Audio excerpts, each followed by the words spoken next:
Welcome to part one of our lecture video series for Monday, April 17th. We're going to begin with a warm-up that looks at some of the topics seen for redox reactions on Friday.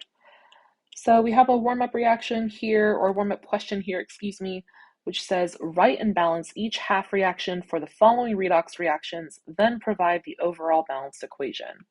So we're going to look at a couple of different redox reactions, but before we do that, I would like to just start with a reminder of what is happening in a redox or oxidation reduction reaction.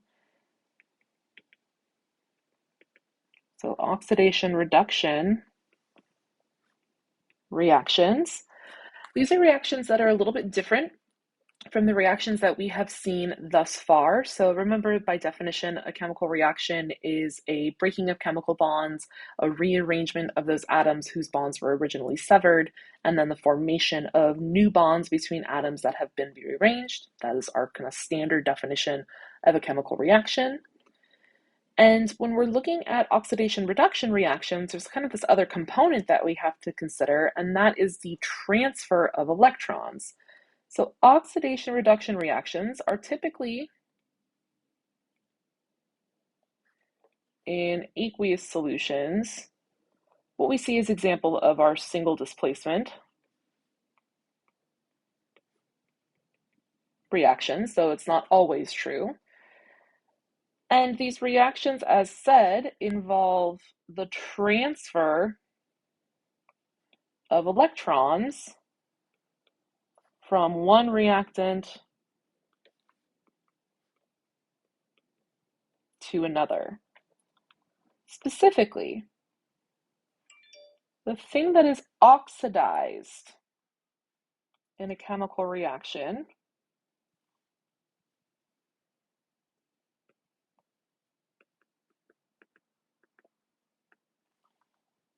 gains electrons.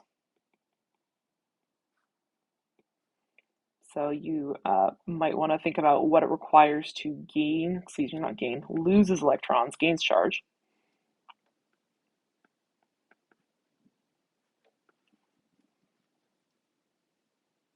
So remember, when you lose electrons, you become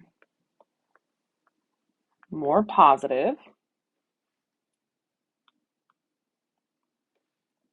And then in the reduction,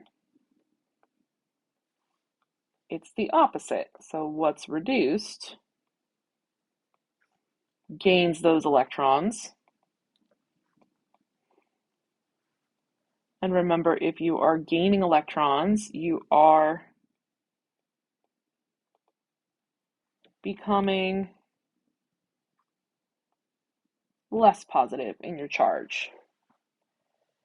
So a little mnemonic here, oxidation is loss, oil, and reduction is gain, rig. So oil rig kind of describes in total what's happening in a redox reaction.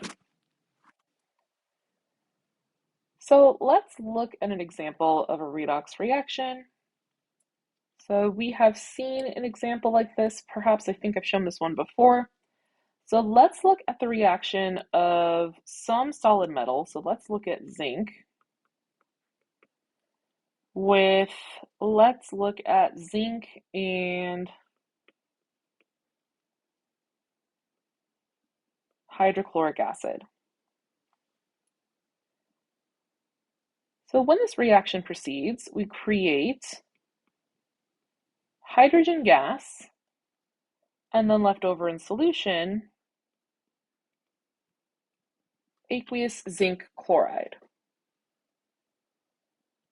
So we can see that this is an example of our single displacement, right? We had some kind of aqueous reaction that involved one thing displacing the other.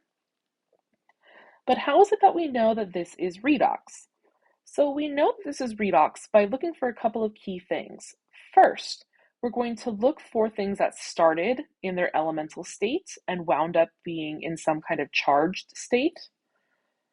Or we're going to look at things that wound up being in some kind of charged state and then became elemental. That's like kind of one of the first things you can look for when you are doing these redox reactions. Now, that's not always the case. So sometimes it's better to just do like a general analysis of the charge state or oxidation number of anything that is found in reaction.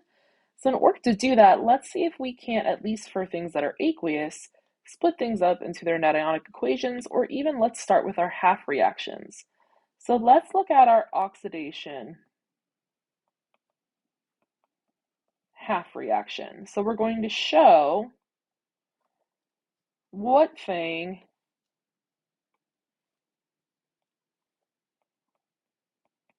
lost electrons or becomes more positive.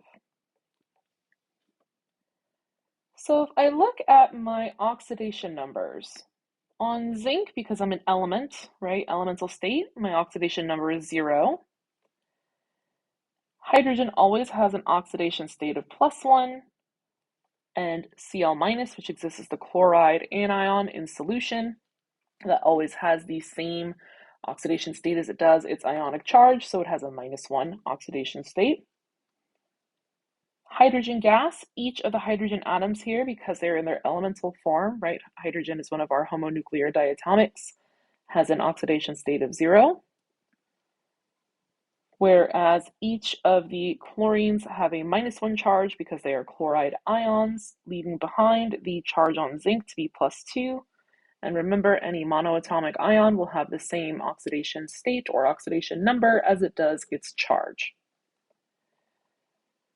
So I'm looking for the thing that became more positive, which can only happen by losing electrons. So I'm looking here and I say, okay, well, zinc, that is definitely something that started with no charge or a 0 oxidation state and wound up with a +2 oxidation state.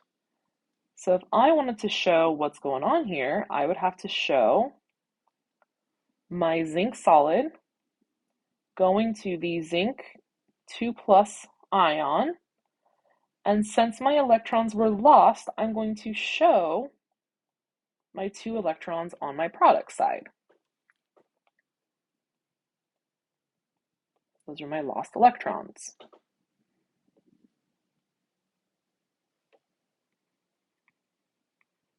So now let's see if we can look for a reduction half reaction, where we're going to show gained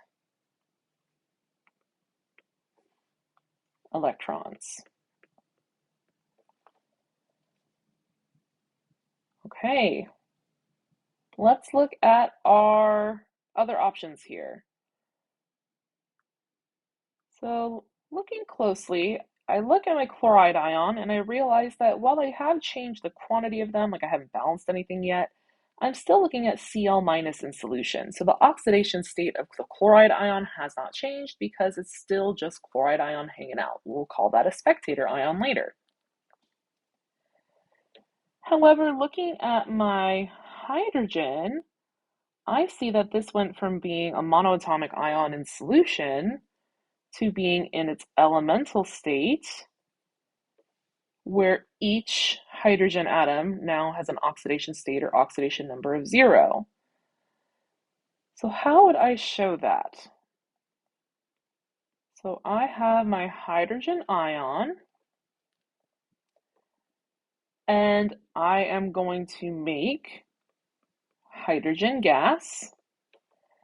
And since I am starting with hydrogen ion, which is one thing, and then making hydrogen gas, which is 2 hydrogen atoms, I'm going to need to double this, and in doing so, recognize that I am going to need 2 electrons, 1 per H+, in order for us to become H2.